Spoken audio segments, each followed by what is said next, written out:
Bonjour et bienvenue dans une nouvelle vidéo. La langue française a beaucoup d'homophones, c'est-à-dire des mots qui se prononcent pareil, mais avec une écriture et un sens différents. Les homophones du jour sont et, et, et, est. Vous voyez donc qu'ils s'écrivent différemment, mais qu'ils se prononcent pareil. Ces homophones sont utilisés quotidiennement dans la langue française.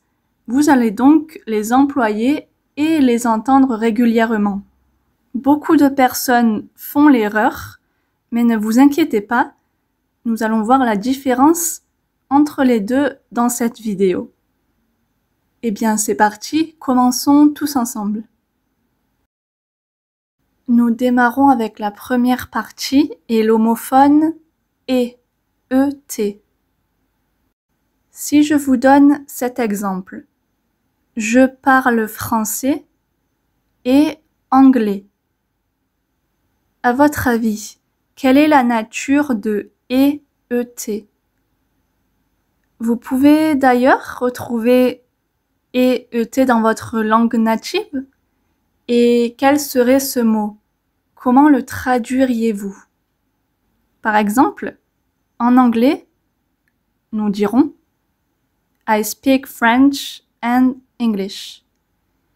Et en portugais, je ne prononcerai pas car je pense que ma prononciation est mauvaise, mais je vous l'affiche devant vous. En portugais, cela serait ça. Donc, et en français, and en anglais et en portugais.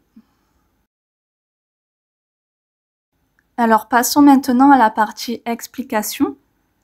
Alors, je vous ai demandé quelle serait la nature du mot et, en français. Eh bien, et sert de lien entre les mots. C'est un lien, par exemple, entre français et anglais. Dans notre phrase, je parle français et anglais. On l'appelle, le et, une conjonction de coordination. Conjonction de coordination. Voyons d'autres exemples en français. Je mange et je bois. Claude et Louise sont là. Le soleil et la lune, etc., etc. Maintenant que nous avons vu la nature du mot et, passons à la seconde partie avec et, est. Alors, si je vous donne cet exemple, elle est française. À votre avis, et encore une fois, quelle est la nature de et, est? Et dans votre langue, comment traduiriez-vous ce mot? Par exemple, en anglais, on dira She is French. Et en portugais, je vous l'affiche encore une fois. Donc, voyez que et, est, est traduit comme is en anglais et en portugais. Et dans votre langue, alors, comment dit-on? Eh bien, passons à la partie explication. Alors, je vous ai demandé, à votre avis, quelle est la nature du mot et, est en français? Eh bien, c'est un verbe. C'est la troisième personne du singulier du verbe être. Il, elle, on est. On est, est. Attention par contre à ne pas le confondre également avec la deuxième personne du singulier et, mais écrit es. Par exemple, tu es. C'est exactement la même prononciation. En revanche, on enlève le T final. Donc, ne pas confondre il, elle, on est, est et tu es, es. Oui, je sais, la langue française est très compliquée. Pour que cela soit un peu plus clair pour vous, donc, et, est, c'est le verbe être au présent de l'indicatif à la troisième personne du singulier. Donc, il, elle, on est. C'est aussi l'auxiliaire être, par exemple, être allé. On va voir des exemples. Marc est gentil. Elle est allée chez le médecin. On est d'accord.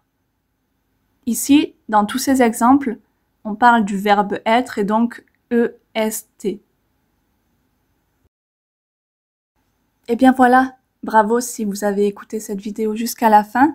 Faisons un petit résumé quand même pour que cela soit un peu plus clair peut-être dans votre esprit. À l'oral, la différence ne s'entendra pas.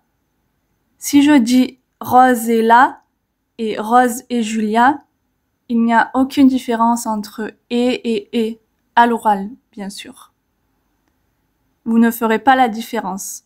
En revanche, il est très important de respecter la graphie, donc l'orthographe à l'écrit, car sinon cela peut mener à des confusions. Donc EET permet de relier les mots entre eux. C'est une conjonction de coordination. Et EEST, c'est le verbe être. Une lettre et tout change. Et oui, c'est le français malheureusement. Le français écrit est donc différent du français oral, alors méfiance avec ça. Et pour comprendre encore une fois la différence, surtout à l'oral, référez-vous toujours au contexte.